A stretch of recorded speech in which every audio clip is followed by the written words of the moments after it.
So Vader, dankie vir die dag. Dit is die dag wat U gemaak het. Ons gaan verheug en verbly daarin. Dankie dat ons steeds saam kan kuier rondom U woord en dat ons aanlyn kan wees en gesels oor dit wat vir U saak maak. Ons vra dat U vandag vir ons sal seën met U teenwoordigheid in elke huisgesin, elke plek wat verteenwoordig is hierso vandag en dat U naam groot gemaak sal word deur dit wat ons hanteer. Gebruik my as toerusting in U hand. Gebruik hierdie oggend tot verheerliking van U naam. Dit gaan oor niemand anders as U vanoggend, Vader. Ons bid dit alles in U Seun se naam, Yeshua ons Messias. Amen. So vanoggend gaan so grens aan 'n Hebreëse les. Maar regtig, ek weet daar's 'n klompie van julle wat hier is wat Hebreëus by my al geneem het. En dan is daar 'n paar van julle wat sê dis nou nie noodwendig my begeerte om Hebreëus te leer nie. So dit gaan net so grens aan die Hebreëse les, want ek wil gesels oor die Hebreëse woord vir hoop en wat hierdie woord dan nou beteken. Ons het nou voor die tyd die lied gespeel, Hatikwa, wat die volkslied van Israel is, wat beteken die hoop, Hatikwa. So dis die Hebreëse woord vir hoop. En jy hoef nou nie vreeslik verder dan ingewikkeld vir jouself te maak nie, maar jy het 'n werkwoord vir hoop en jy het 'n naamwoord vir hoop en Hatikwa is net die naamwoord. Die goed wat ons in die Bybel gaan sien, gaan grootendeels werkwoorde wees en nie soveel net die naamwoorde vir hoop nie, maar kom ons kyk 'n bietjie wat daar staan. Ek wil net begin deur te sê, ek praat baie oor die Hebreëse taal en die agtergrond van die Bybel vanuit die Hebreëse taal, want dis my opleiding, dis waarin ek groot geword het, waarin ek geleer het, en so wanneer ek oor die goed praat, is dit nie om die Bybelvertalers dan nou met klippe te gooi en te sê, hulle het 'n slegte werk gedoen nie. Dis om te sê, ek wil meer vir die liggaam oopbreek, vir die gelowiges oopbreek, sodat hulle weet wat in die oorspronklike staan, en dit kan toepas in hulle lewens. Die werklikheid is, daar is foute in die Bybel, en daar is dinge wat nou 'n verskil in my lewe gaan maak, as ek dit beter verstaan, vanuit die Hebreëse taal en kultuur en konteks verstaan. So, dis hoekom dit vir my belangrik is, dat ons altyd gaan kyk, wat sê die oorspronklike, selfs baie keer in die Grieks, in die Nuwe Testament, om te kyk, wat sê die oorspronklike. Ek is maar groot op die Hebreëus, so ek gaan vir julle wys wat sê die oorspronklike in Hebreëus en oor dit gesels. Maar die feit is, my ouers, ek dink ons almal hierso, het tot wedergeboorte gekom en het die Bybel in ons eie taal gelees. Miskien geniet julle dit om die Bybel in Engels te lees, dis nog steeds 'n vertaling, dis nie die oorspronklike nie. Miskien geniet jy dit om in Duits te lees, dit is 'n vertaling, dis nie die oorspronklike nie. Al dink Gila die Schlachter 2000 is die Bybelvertaling, dit is net 'n vertaling, Gila, hoor. Die oorspronklike Hebreëus het soveel rykdom in dit. En ek kan sommer vir julle 'n voorbeeld gee, iets wat nogal vir my 'n gunsteling ding is om vir mense uit te wys, en dit is in verband met hoop ook, is in Klaagliedere 3, hier vanaf vers 18, praat hy geweldig baie oor hoop in die Afrikaanse vertaling, né? Ek praat van die 53 vertaling, né? 33-53 vertaling. Praat hy geweldig baie oor hoop. Hy sal sê, ja, ek het gesê, my roem het vergaan en my hoop op die Here. Nee? Dis nou Klaagliedere 3 vers 18. En dan tot vers 29 word daar 6 keer verwys na die woord hoop in die Afrikaanse taal. So jy gaan daar lees en jy gaan die hele tyd sê, hoop. En jy gaan kyk wat die oorspronklike Hebreëus sê nie, en jy sien nie, hier's verskillende woorde wat gebruik word, en dit het eintlik 'n ander betekenis. Die een het dalk te doen meer met my vertroue in God, en die ander een het meer te doen met 'n verwagting wat ek het in God. En daar is 'n groot verskil in dit. Want nou lees jy hier, dan sê jy, my roem het vergaan en my hoop op die Here. Dan soos, ek het nou nie meer hoop nie. Nee, hierdie praat oor 'n verwagting wat gegaan het. my verwagting. Ek gaan hoop nog, maar dis 'n ander hoop. So daar's hierdie twee kante, hier binne in klaagliedere selfs, is daar hierdie twee kante wat in Afrikaans vertaal word as hoop eenvoudig. En jy lees in Afrikaans en jy sê hoop, hoop, hoop en jy dink, dis so mooi. En dan sê jy maar hierdie ou wil nie meer hoop hê nie. Nee, hy wil nie meer verwagting van God hê nie. En dit is so mooi eintlik as jy gaan kyk, waar hy sê daarom sal ek hoop.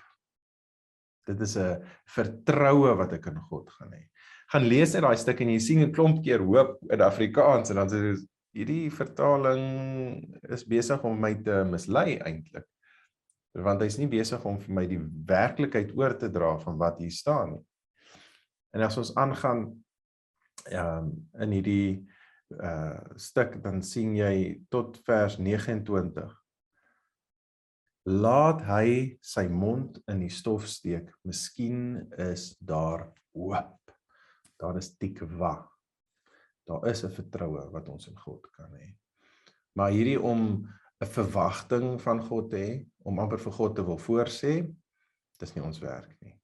En dis wat ons in klaagliedere eintlik moet leer, is daar is 'n ware hoop in God, wat 'n aktiewe vertroue is. Ek vertrou vir hom, want hy is goed. Ek vertrou vir hom, hy kan dit doen. Maar ek het 'n verwagting van hom. Nee, ek kan nie 'n verwagting van God hê nie. Dan gaan ek teleurgesteld wees, want ons dink, ons weet beste. God is op 'n ander vlak as ons. Hy tree op ander maniere op as ons. En hierdie was my amper behoud in die tyd toe my pa ook oorlede is. Mense het soveel vrae in jou hart, sê jy, nee. Ek gaan nie sê vir God voorsê wat hy moet doen nie. Ek gaan eerder volle vertroue en hoop op hom stel. Dis soos Yeshua se gebed, né? Laat u wil geskied, né? Dit is waaroor dit gaan. Ons gebed moet wees laat u wil geskied.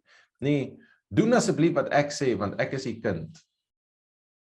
Dis wat die verskil is tussen hierdie hope in die Afrikaanse taal. So net hierdie klaagliedere 3 is vir my daar 'n bietjie misleiding in die vertaling. So ons mis uit en ek wil glad nie veel negatief maak nie. 99% van die Bybel is reg vertaal. Julle dit geweet, né? Maar dit beteken 1 in elke 100 woorde is verkeerd vertaal. So dis die hartseer. Daar's bietjie meer as 100 woorde in die Bybel. So wat is die verskil dan tussen hierdie? Ja, om 'n verwagting in God te hê, sê jy eintlik vir hom, dis wat ek wil hê u moet doen. Ek wil hê u moet so optree. En jy gaan, ek's jammer, dit klink hartseer om te sê, maar jy gaan teleurgesteld wees. Want jy wil vir God voorsê en hy word nie voorgesê nie. Hy tree heeltemal, sy fokus is nie hierdie tydelike nie. Sy fokus is die ewige. Sy fokus is sy koninkryk.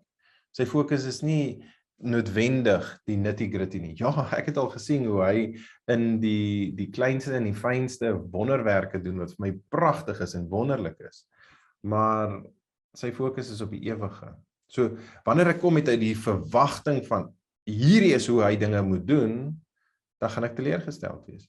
Maar wanneer ek kom met 'n volle vertroue in hom en sê u weet beste, dan gaan daar nie teleurstelling wees nie. En daar's vir my hierdie belangrikheid in hierdie onbeskaamde hoop waar ons moet begin, deur te sê, as jy werklik in 'n onbeskaamde hoop wil optree, moet jy nie vir God wil voorsê nie. Jy moet onder hom onderdanig wees en sê, u weet beste.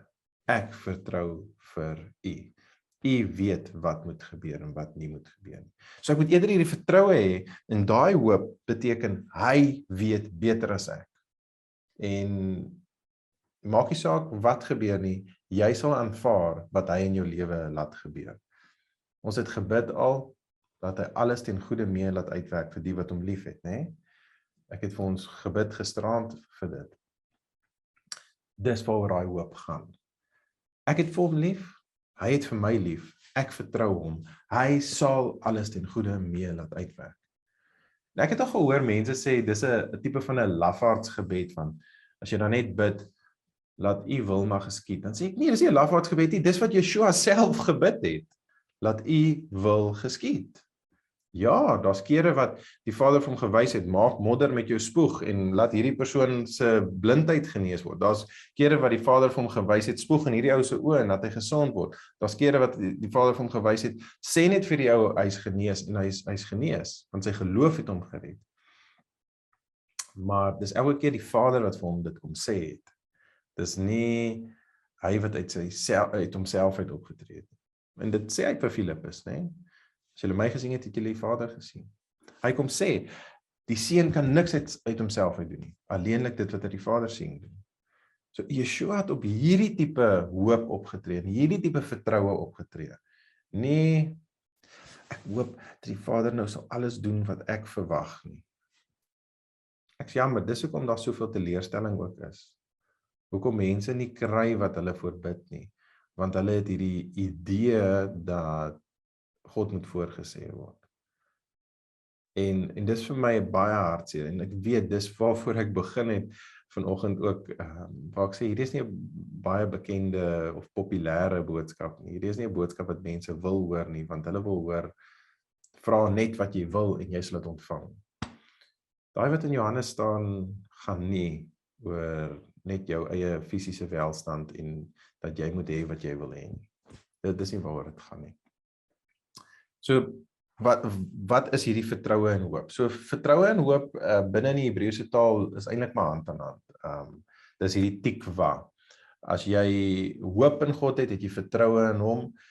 Die verwagting is iets anderste. My verwagting van God het so verander oor die jare, dat daar nie ruimte is eintlik vir my om teleurgesteld in hom te wees nie, want ek sê, hy weet beste. My verwagting van hom is dat hy my lewe sal bestuur, soos hy beste dink. Nie dat hy môre vir my gaan iets gee, wat ek nou graag wil hê, en waarvoor ek hard wens nie. Daar's regtig hierdie kultuur, wat nie Bybels is nie, om te wens op goed amper. En ek wens nie vir goed nie, ek bid vir my Vader wat in die hemel is, en ek vertrou hom met my hele lewe. Ek het 'n oorgawe gemaak, ek behoort aan hom. My gesin behoort aan hom, en hy kan met ons lewens maak, net soos hy wil, want ek het hom lief, en hy sal alles ten goeie mee laat uitwerk, want ek soek die koninkryk eerste, en hy sal alles het beste uitwerk. Ons het in Matteus 6 al gelees, Matteus 6 vers 33, almal van julle ken hierdie skrif, waar hy sê, soek eers die koninkryk van God en sy geregtigheid, né? Ons almal ken hierdie, dis wonderlike woorde. Net die vorige vers praat hy oor hierdie fisiese goedjies, wat ons so oor worry, en wat ons so 'n verwagting voor het. Hy sê, want na al hierdie dinge, die natuurlike goed, kos en kleding en al daai, want na al hierdie dinge, soek die heidene, want julle hemelse Vader weet, dat julle al hierdie dinge nodig het. Dis wat ek vanoggend kom sê. Die Vader weet waar jy is. Hy ken vir jou. Hy weet wat jy nodig het. Dis die hoop wat ons moet hê, die vertroue wat ons moet hê. Dis nie 'n verwagting, ek verwag van u om so en so en so te maak nie. Dis 'n vertroue van ek gee oor aan u. U weet beste. U is die een wat my familie se lewe bepaal. Ekskuus, ek sien my hande is nie so lekker in die prentjie nie. Ek hou van met my hande praat. So, die Vader moet eerste in ons lewens wees. Sy koninkryk moet eerste wees, want dan is my vertroue in hom eerste, nie in die dinge nie. My hoop is dat hy iets gaan doen vir die beste van sy koninkryk in my lewe. Nie die beste van my lewe en my finansiële welstand en alles wat ek wil hê nie. So dit gee vir mense baie vrede in mense hart. As dinge nie gebeur soos wat ek wil nie, dan sê ek, Vader, u wil, nie my wil nie. Ek het 'n volle vertroue in u. En ek weet baie mense gee ander lering rondom dit, want daar's amper hierdie voorspoeds evangelie in dit van, ek wil iets hê, so ek moet net vir die Vader vertrou daarvoor, ek moet amper hard wens daarvoor. Sê ek nee. Die tikwa, die ware tikwa, is eintlik 'n stap waar ek sê u vir my wat ek moet doen. Sê u vir my waarvoor ek u moet vertrou. Sê u vir my, lei u vir my, dat ek die regte pad gaan. En ons gaan dit nou sien wanneer ons na die Psalms toe ook gaan. So hierdie hoop van die Israeliete met die Hatikwa, met hierdie volkslied van hulle. Dit is een van ons weet u weet beste. Ons het 'n verlange na ons land al vir 2000 jaar, maar u weet beste. En die Vader het dit vir hulle gegee. En dis wat hierdie tikwa, hierdie hoop moet wees. Vader, u weet beste my lewe. Sou ek graag wou gehad het, my pa moes in 2018 genees geword en vandag nog geleef het en deel van my lewe gewees het, verseker. Dit is soos, as daar nou een ding is wat ek kon wens, dan ja, dis dit. Maar ek het hom oorgegee aan die Vader en gesê, hy behoort aan u. Ek vertrou vir u. U weet beste. En dit het vir my vrede in my hart gegee. So daar was nie ruimte vir teleurstelling. Hoekom het hy dan nie my gebede beantwoord? Hoekom het hy dan nou nie? En dis waar ons baie keer die fout maak. Ons wil eerder 'n verwagting van God stel en nie sy wil laat geskied nie. Ek wil vir hom sê wat moet gebeur. Nee, u weet beste. Laat u wil geskied.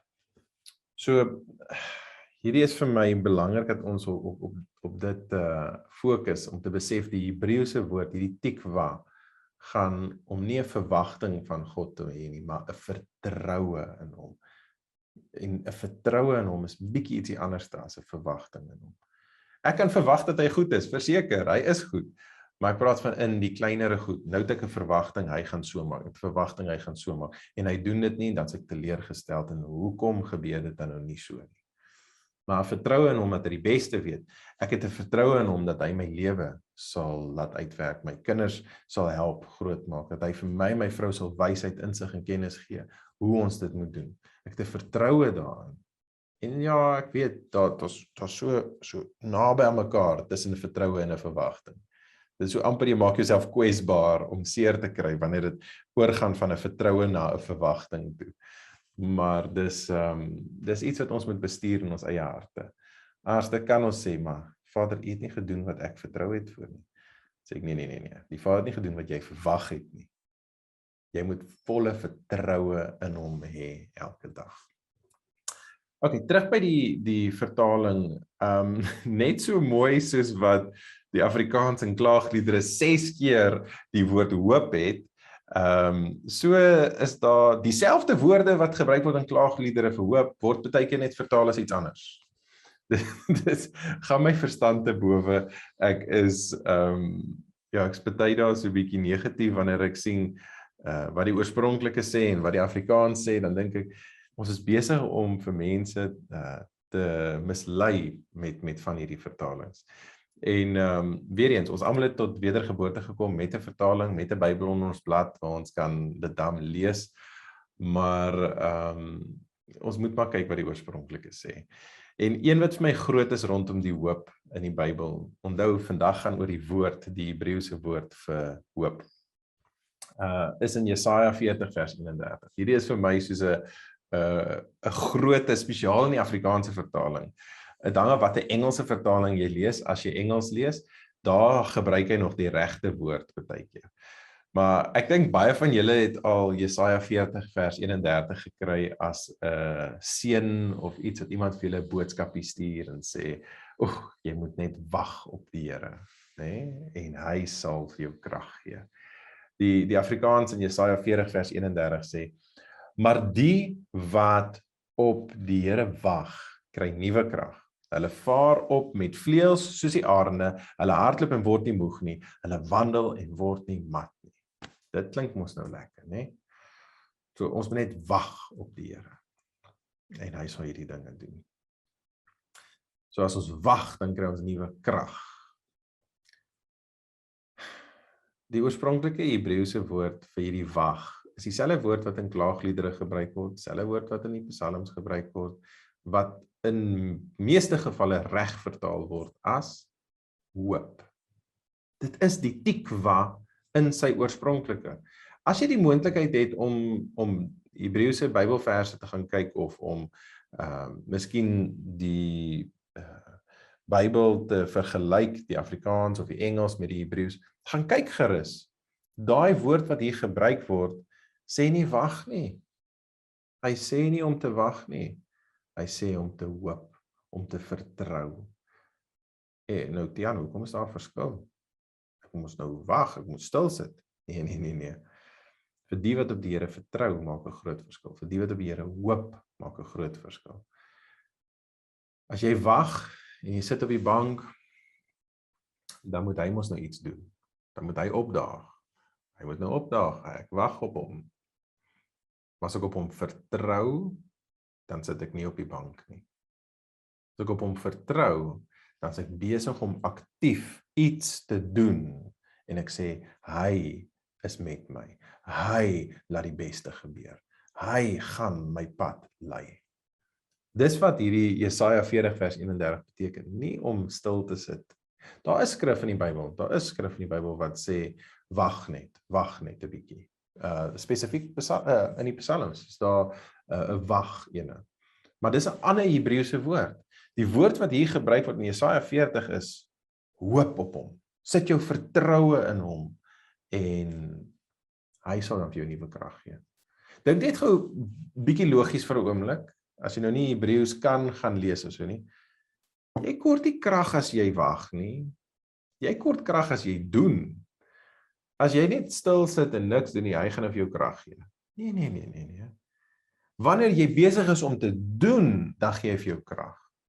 Ek vir jou sê, ek en Gila het hierdie laaste jaar en 'n half nog nooit so hard gewerk nie. Eerlik, nog nooit. Nie eers toe my pa geleef het nie. Ons het hard gewerk. Maar ons het nie gaan sê, nee, kom ons sit en wag op die Here om vir ons krag te gee nie. Ons het aangehou om te doen en te doen en te doen, dit wat hy vir ons gewys het om te doen. En hy het vir ons nuwe krag gegee. Hy het vir ons krag. Inteendeel, jy sal dit nie glo nie, maar daar's twee woorde in hierdie vers verkeerd vertaal. Wanneer hy sê hy gee vir julle nuwe krag, hy sê in Hebreëus, Yachalifu koach. Yachalifu beteken hy ruil krag uit. Ek weet nie waar kry hy die krag wat hy uitruil nie. Dit moet maar seker sy eie krag wees wat hy gee. Wanneer jy op hom vertrou, wanneer jy daagliks met hom loop en sê, ek vertrou U. Ek weet U sal opdaag. U gaan dit doen wat moet gedoen word. Nie ek verwag U moet nou iets doen nie. Ek vertrou U dat U dit gaan doen wat moet gebeur. Dan kom hy en hy ruil die krag uit. Hy gee vir jou sy krag. En dan wanneer jy weer loop en jy gaan en jy doen, dan ruil hy die krag uit.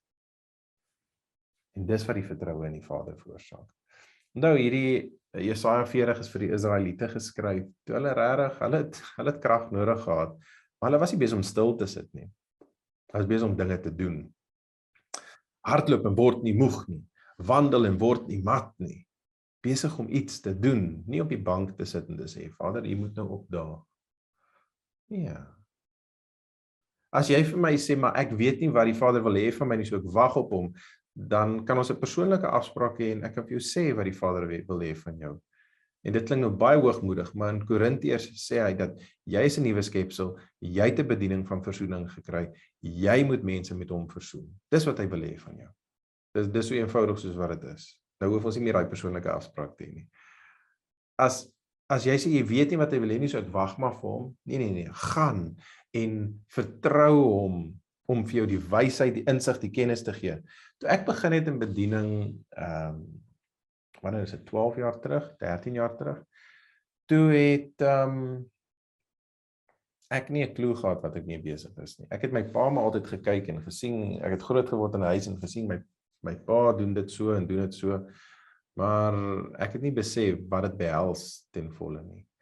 En toe ek genooi was om by plekke te kom, dan praat mense van sekere goed, en dan dink ek weet nie wat hulle nou van praat nie. Die Pentateug, wat is die Pentateug? Ek onthou dit so duidelik. Ek was 18 jaar oud, die oom vra my oor die Pentateug. Ek het groot geword met die Torah, ek ken die Torah, maar wat is die Pentateug? En so ek het maar on the job training ook gekry in baie opsigte. En so het ek gegroei binne in dit. Maar die Vader het vir my die insig, die wysheid, die kennis gegee, die geduld gegee om dit te doen wat ek doen. Maar ek het nie gaan stil sit en gesê, hy moet eers vir my toerus en dan sal ek doen nie. Nee, hy doen nie dinge so nie. Hy stuur 'n Dawid uit om met 'n slingervel, hy's bietjie toegerus met 'n slingervel, maar al daai manne wat toegerus is in oorlog, nee, ons gebruik vir Dawid. Noag, miskien was hy 'n bouer gewees, almal moes maar kon bou, maar hy het nie soveel toerusting noodwendig gehad nie. Hy het dit net gedoen. Die Vader het gesê, doen, en hy het gedoen. So dis wat op die Vader vertrou beteken, om te sê, hy het so gesê, so ek gaan dit doen. Dis volle vertroue in hom. En ons gaan nog baie oor dit gesels, soos wat ons aangaan, op hierdie vertroue in hom. Maar ek wil net vir julle herinner, dat moenie net wag op hom nie, vertrou op hom. Dis wat die oorspronklike tikwa, daai kiwa eintlik beteken, om te sê, ek gaan doen, want ek mekawe op hom, ek vertrou op hom, ek hoop op hom. Want die woord hoop en vertrou in Hebreëus kom op dieselfde ding neer, om jou volle vertroue in hom te sit, jou volle hoop in hom te sit. So dis massief en dis groot, hoe ons dit kan toepas. Dis 'n werkwoord. Dis iets wat ons nie kan ignoreer om net stil te sit nie. Ons moet gaan en doen met die vertroue in hom. Hy het vir my 'n roeping gegee, hy het vir my 'n doel gegee vir my lewe. Gaan net asseblief met daai oortuiging. Jy moet natuurlik die oortuiging hê dat dit is wat hy wil hê. Moenie weer gaan met 'n verwagting dat ek gaan maar doen wat ek wil en hy moet opdaag nie. Dis baie vreemd wanneer mense dit doen. Dan wil hulle later nog hê die Vader moet seën sit op hulle aardse wêreldse besluite. Dis vir my, dit is vir my vergaande. In elk geval, die woord wat ons hierso sien, tikwa, hierdie kiwa en so aan, word baie gebruik as wag. Ons het nou gesien in Jesaja 40 vers 31, word al vertaal as wag. Moet nou nie gaan en sê, maar my Engelse Bybel sê hoop, so daai Engelse Bybel is nou reg vertaal dwarsteer nie. Hy het ook maar sy foute, net op ander gebiede. So die oorspronklike is maar die beste, en ek sê nie ek is die enigste een wat die oplossings het nie. Ek kan vir julle toerusting gee om dit self te gaan ontdek en so aan. Maar ons moet net so 'n bietjie gaan kyk, want kyk die verskil wat dit bring in my lewe, nê? Net 'n Bybelvertaling, net 'n woordjie in die Bybel wat 'n verskil bring van wag op my. Okay, ek wag. Nee, vertrou op my. Ek gaan doen. Dis die verskil wat 'n Bybelvertaling kan maak. En dis die verskil wat 'n woordjie soos hierdie, net hoop, in die Bybel kan verander. En in jou lewe verander. Dit het 'n impak in my lewe, hoe aktief of hoe passief ek dinge gaan doen. So, maar kyk in jou Engelse Bybel, wat sê dit? Kyk in jou Afrikaanse Bybel, wat sê dit? Dit help om in die verskillende vertalings te kyk, want dan gee dit vir jou 'n groter perspektief van wat daar in die oorspronklike staan.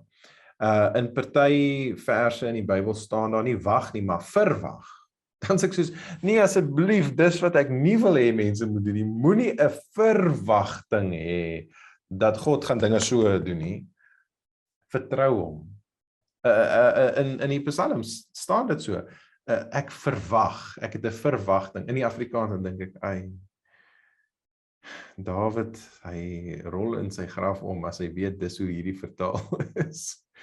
Want die oorspronklike is vertrou en hoop. Ek sit my vertroue en my hoop op U. So ek persoonlik is baie passievol oor die woord hoop. Hoe hy vertaal is, want partykeer is die verkeerde woord na hoop toe vertaal en partykeer is die regte woord na hoop toe vertaal, wat goed is, en dan partykeer is daai regte woord na iets anders toe vertaal. Soos wat ons nou in Jesaja 40 gesien het, soos wat ons in die Psalm sien, ons kan hier na Psalm 25 gaan kyk. Psalm 25 vers 3 sê hy, ja, almal wat U verwag, sal nie beskaamd staan nie. Hulle sal beskaamd staan wat troueloos handel sonder oorsaak. Dan sê hulle maar, Tiaan, ons praat oor onbeskaamde hoop, nie oor onbeskaamde verwagting nie. Sê ek, ja, Psalm 25 vers 3 praat oor onbeskaamde hoop. Om op hom hoop te hê, op hom te vertrou en te weet, hy sal opdaag.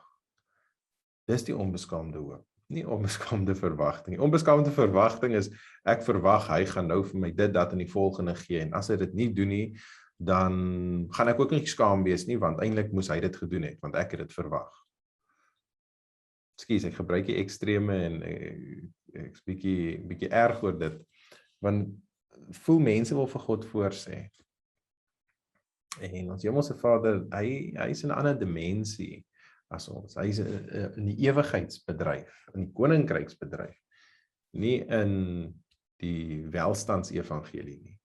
So my verwagting is nie wat belangrik is nie, my vertroue is wat hy soek. Hy soek my vertroue in hom. So, as ons nog in hierdie selfe hoofstuk gaan lees, in vers 5, dan sê hy, lei my in die waarheid en leer my, want U is die God van my heil. U verwag ek die hele dag. Dis nie verwag nie. Dis in U het ek hoop die hele dag. Ek het vertroue in U die hele dag. Dis 'n kosbare ding wat daar staan. Ek gaan nou vir ons bietjie die Hebreëus oopbreek van hierdie eerste paar verse. Ek wil net weer afspring na vers 21 toe. Hy sê, laat vroomheid en opregtheid my bewaar, want U verwag ek. 3 keer in hierdie selfde hoofstuk word die woord tikwa, hierdie wat ons oor praat, word dit verkeerd vertaal. En eintlik moet dit hoop wees. Ons eintlik sien ons vertroue in God. Ek sou baie meer geduld gehad as daar eerder net vertroue gestaan het.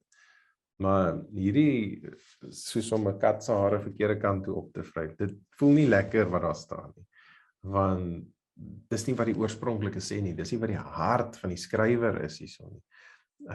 Dawid het bedoel, ek hoop op U, ek sit my vertroue in U. Nee, ek het 'n verwagting van U en U moet maak soos ek sê nie. So, nou en dan kry die Engels dit reg.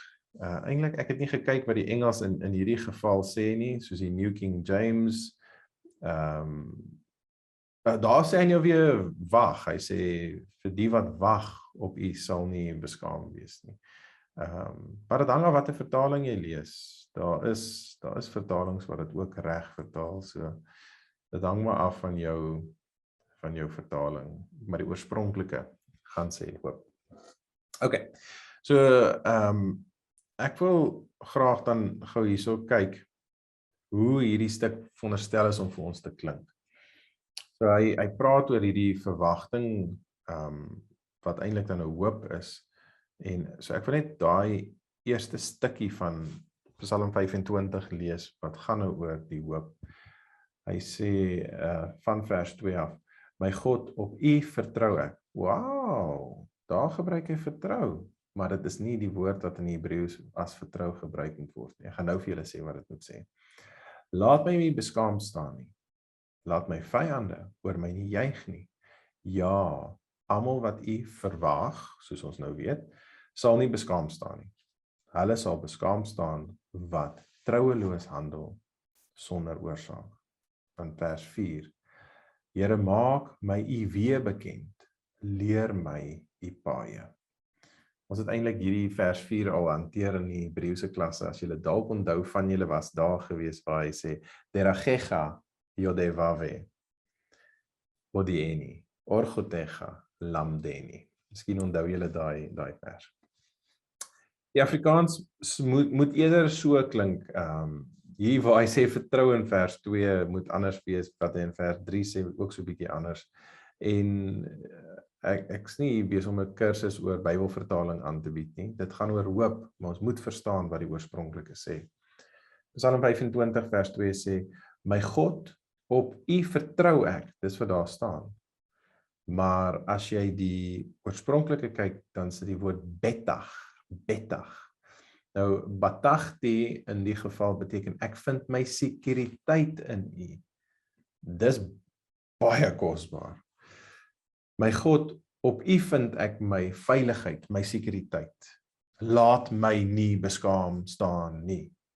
Dit klink mos nou beter, né? Dit klink pragtig vir vers 2. Op U vind ek my sekuriteit. Binne in U vind ek my sekuriteit. So ek gaan nie beskaam staan nie, want my hele lewe behoort aan U. Ek gee my lewe oor aan U. Hy sê, laat my vyande oor my nie juig nie. Wat het jou vyande met jou vertroue te doen?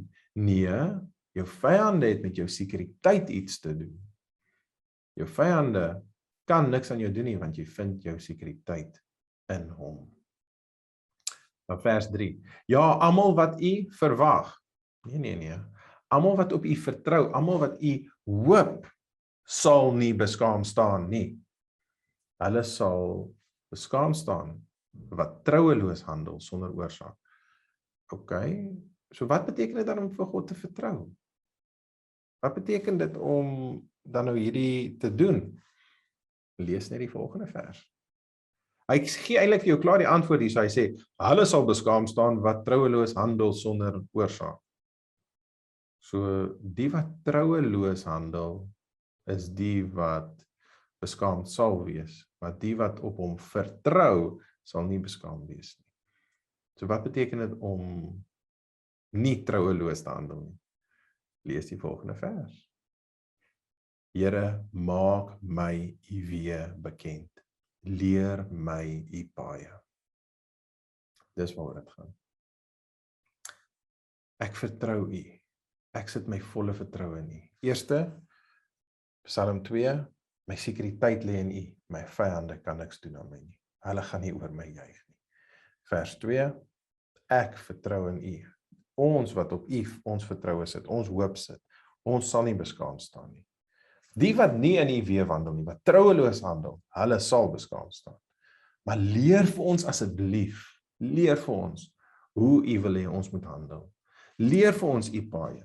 Lei vir ons in die waarheid. Vers 5. Lei my in die waarheid. Leer my, want U is die God van my heil. Dan sê hy, U verwag ek die hele dag. U vertrou ek die hele dag. As ons wil begin praat oor onbeskaamde hoop, moet ons verstaan dat daar is 'n verantwoordelikheid van my en jou om sy paaie te ken, sy weë te ken. Daar's 'n verantwoordelikheid van my om oor te gee aan hom. Eerstens in my sekuriteit. Ek gee oor aan U. Alles wat ek het behoort aan U. En dan tweedens, my toekoms, my vertroue is 100% in U. En dan, ek sal doen wat U sê. Leer my hoe U wil hê ek moet maak. Dit moet ons gesindheid teenoor die Vader wees. Nie ek verwag U moet so en so en so maak nie.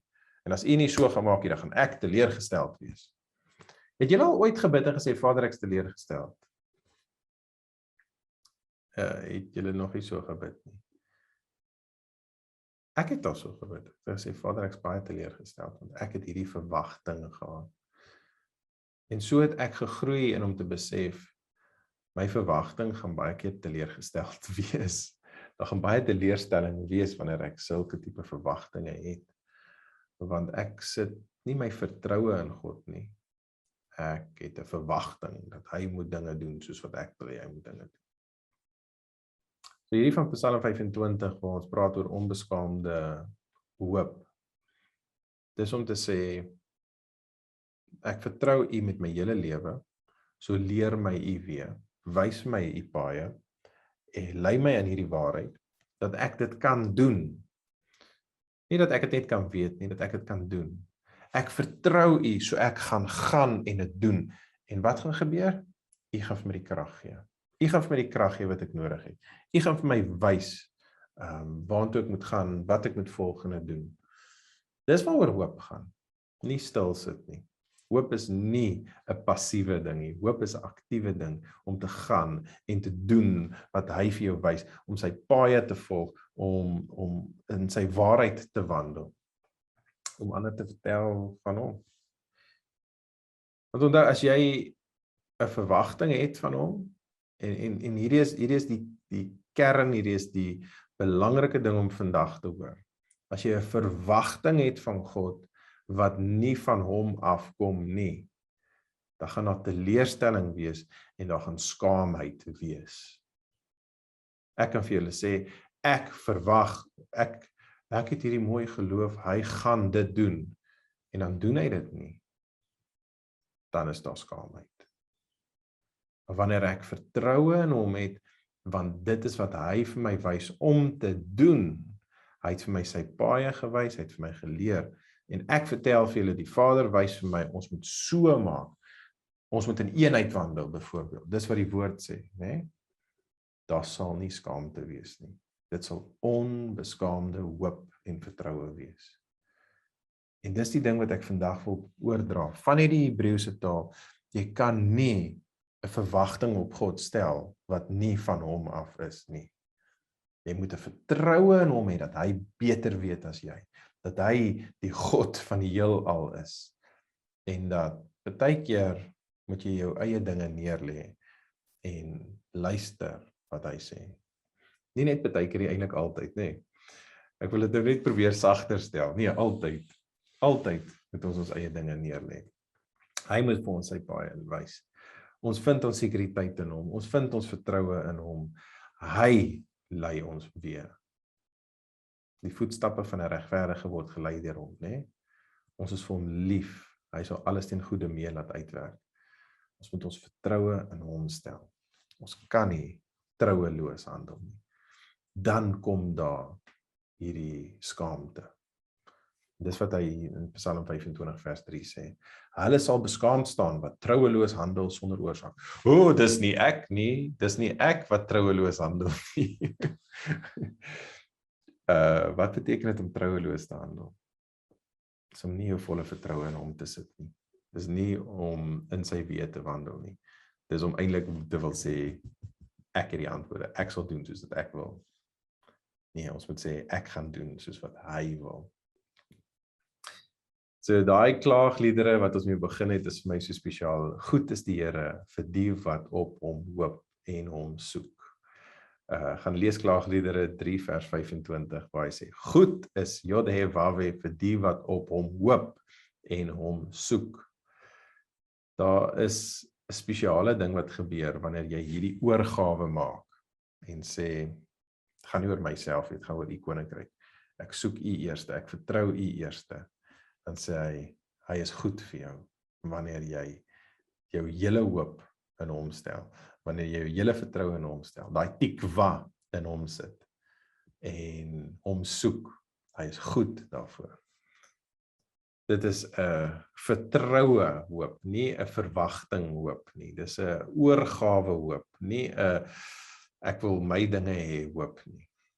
Dis die onbeskaamde hoop. Die onbeskaamde hoop is een wat nooit sal teleurstel nie, want dit gaan nie oor my nie. Dit gaan nie oor myself nie. Dit gaan oor hom. En ons gaan nog lekker gesels oor die onbeskaamde hoop.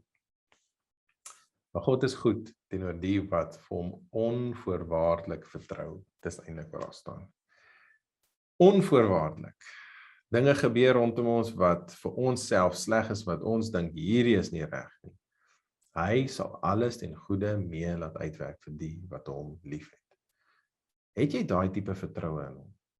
Vertrou jy hom so dat jy 'n oorgawe maak en sê, u weet beste. Waar jy ook soos Yeshua kan bid, dat u wil geskied, u koninkryk kom. Het gaan oor sy naam. Waar jy ook soos Yeshua kan sê, die heidene soek na hierdie fisiese goeders. Die Vader weet wat ek nodig het. Ek gaan eers die koninkryk van God soek. Die hoop is nie, ek hoop ek kry 'n nuwe bicycle vir my verjaarsdag nie. Dis nie wat die hoop is nie. Die hoop is, U weet wat ek nodig het om die werk te doen wat ek moet doen.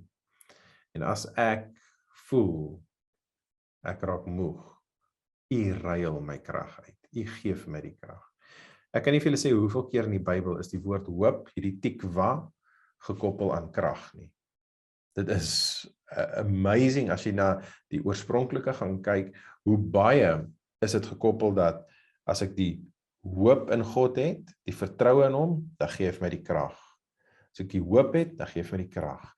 En dis nie van stil sit nie. Dis nie 'n wag nie. En ek voel die vyand wil vir ons lieg deur die vertaling en ek weet dit klink baie ekstreem. Ek klink vir myself ekstreem deur dit te sê. Maar die vyand wil vir ons lieg deur die vertaling deur te sê, moenie iets doen nie. Wees net daar waar jy is. Sit net bietjie stil. Wees net passief. Ja. Wees aktief, doen, vertrou, gaan vertel, verkondig die evangelie, bereik mense sodat hy verheerlik kan word deur jou lewe.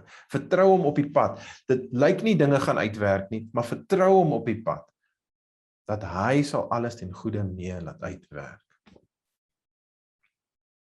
Is jy lief vir hom? Vertrou hom. Ek is baie lief vir my vrou. Baie lief vir my vrou. So ek het 'n blindelikse vertroue wanneer dit by haar kom. Ons moet dieselfde met die Vader hê, maar dit is asof ons sukkel om die Vader te vertrou met ons lewens. Om hy werklike oorgawe te maak. En te sê, ek is vir u so lief. So ek gee alles oor aan u. En ek wil hê julle moet vanoggend daai gebed saam met my bid. Waar jy sê, Vader, ek vertrou u so groot. Ek is vir u so baie lief. Ek gee alles oor aan u.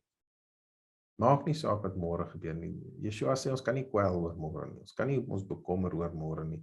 Jy kan nie jouself langer of korter laat word deur te worry oor môre nie. Moet alles oorgee aan hom. En vir hom sê, leer vir ons u weë. Wys vir ons hoe ons moet gaan.